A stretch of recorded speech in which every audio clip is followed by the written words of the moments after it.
VR headsets have been around for a while now, gaining popularity as early as in the 2000s. They started to become mainstream not long ago, and as companies battle to lead the VR revolution, one that's making the most progress is Mark Zuckerberg's Meta. In today's video, we'll take a look at Mark Zuckerberg debuting a new headset for Meta, the Quest Pro VR headset. To start with, let's dig into the new headset. On the 11th of October, the new headset from Meta was introduced to the world at their Meta Connect event. The name of the new VR headset is Meta Quest Pro. This is the same product that was referred to as Project Cambria formerly. The new system is already available for pre-order at the price of $1,500 and will be delivered to the customers starting 25th of October. Along with the price, the company also introduced the specs for the device.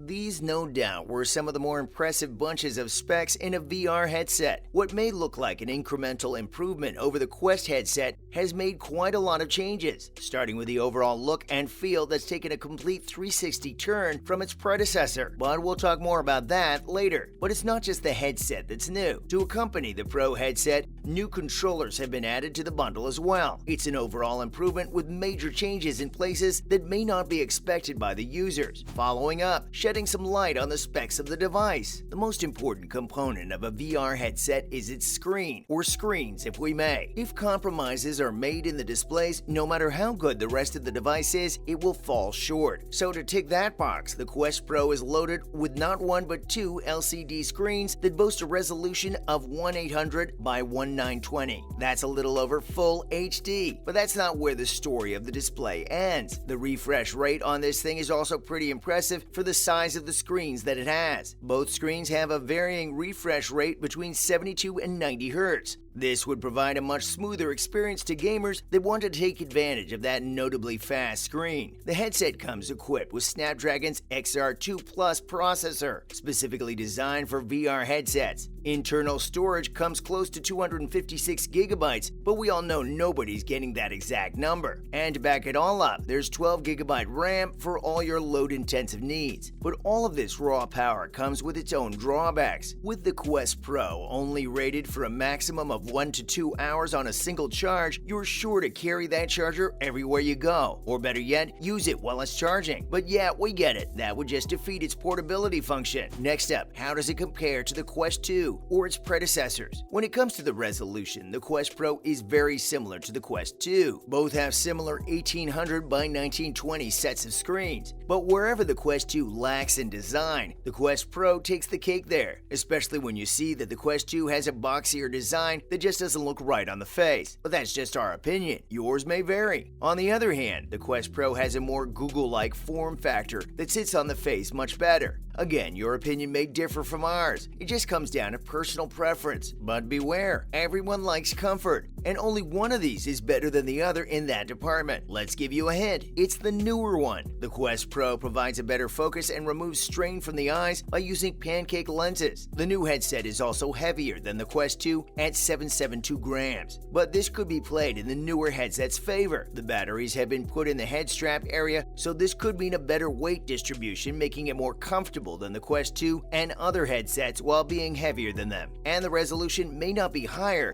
yet the company promises a better viewing experience, with a 25% improvement in sharpness in the middle and a 50% improvement in the periphery. This has all been made possible due to the use of entirely new optics. Moving on, a little more on the new changes. The controllers included with the Quest Pro have also been upgraded. Now, when you first look at them, they may not look that different since their design is almost similar to the older controllers. However, the internals have completely been revamped. Instead of the tracking rings, the controllers now make use of inside-out tracking technology, with the help of 3 cameras on each controller. Not only does this result in a more sleek and compact set of controllers, but it also allows for the controllers to be used without being in the line of sight of the headset. The controllers are called the Touch Pro controllers, and being true to their name, they now have better haptic feedback alongside other capabilities, such as pressure-sensitive body that allows for a more immersive experience. These controllers are included with the Quest Pro, but are compatible with the Quest 2 as well if you're willing to spend an extra extra $300 on them. Finally, some of the weird and quirky capabilities of the Quest Pro. So did you think that the party had stopped when we were done with games on this thing? Oh, absolutely not. For starters, the controllers come with stylus tips that can be attached at the bottom. Once you do that, you can flip them upside down to reveal these styluses and use them as board markers in whatever virtual world that you're roaming. Are we seeing meetings being held in the metaverse? Imagine scribbling over a virtual whiteboard while actual people are sitting across the table as avatars. So cool. There's also news of Microsoft making some of its apps available on the set. Okay, cool, but which apps? Hear us out. The Microsoft 365 suite of work apps. Wait, why? Can someone please explain this? Or wait, is this our idea about whiteboard meetings being manifested? Could be. Still, it's weird. But on a less weird feature, Microsoft CEO Satya Nadella announced that they're getting into a partnership with Meta regarding the new device. This would allow users to connect their Xbox controllers to the device and play Xbox games on a giant screen inside the VR headset. The feature is not yet ready or available to the public, but Nadella looked excited when talking about it. Now let's talk about whether VR headsets are even worth it. First up, the cost is a major deciding factor. VR headset prices can vary drastically, from $15 to over $1,000, but most mid-range VR sets lie in the $100 to $400 range, so it's not all that bad. This price is, however, much less than that of their more premium counterparts that can go upwards of $1,500 in cost. Taking the Quest Pro, for example. On the flip side, there was even a time when Google Cardboard was the new thing on the market, and Google was even handing out those sets for free to people. We wonder if those still exist. But there's a lot that goes into the cost of a headset. For example, the build materials and their quality. Of course, metal is going to cost more than plastic, or a more textured plastic design will put a bigger dent in your wallet than a simpler plain plastic-made headset. Not just that, the cost is also directly related to whether the headset comes with additional accessories and controllers. This also brings to light the fact that the cost is not just for the headset only, but for the other things provided with it for a better and more immersive experience. This also includes the software that's pre-installed on the device. Following, let's try to weigh the pros against the cons of VR headsets. There are a lot of pros to these reality-changing devices, one of which is the fact that you can do a lot of things wearing a VR headset that you would normally do. For example, playing a proper football match while not even leaving the premise of your bedroom. As absurd as it may sound, VR headsets can also make one's life more convenient and less complicated through an improved communication experience and the plug-and-play nature. You can carry it anywhere you want, unlike a console or gaming PC. Not to mention, it's one of the best gaming accessories. But there are some cons as well. For example, the best experience requires you to spend more money, plus extended periods of using the console can let you get lost in the virtual world. While some users experience nausea and vomiting as a side effect, many of them have experienced strain on their ears and head, making the experience very uncomfortable for them for longer periods. Finally, who should even buy a VR headset? Are you someone who should? There's no single answer to this question, but the most obvious one is that if you're someone looking for a completely new experience, there's a lot of potential in VR, and these headsets do explore it to some extent. Do you play a lot of games? If yes, then you're going to love a VR headset in your closet. But we'd suggest that people that are easily irritable or claustrophobic should stay away from this piece of tech, unless, of course, a solution to these problems takes birth. That's a wrap for this video. What do you think of the Meta Quest Pro? Let us know in the comments below. Make sure to give this video a thumbs up and subscribe to our channel for more videos like this.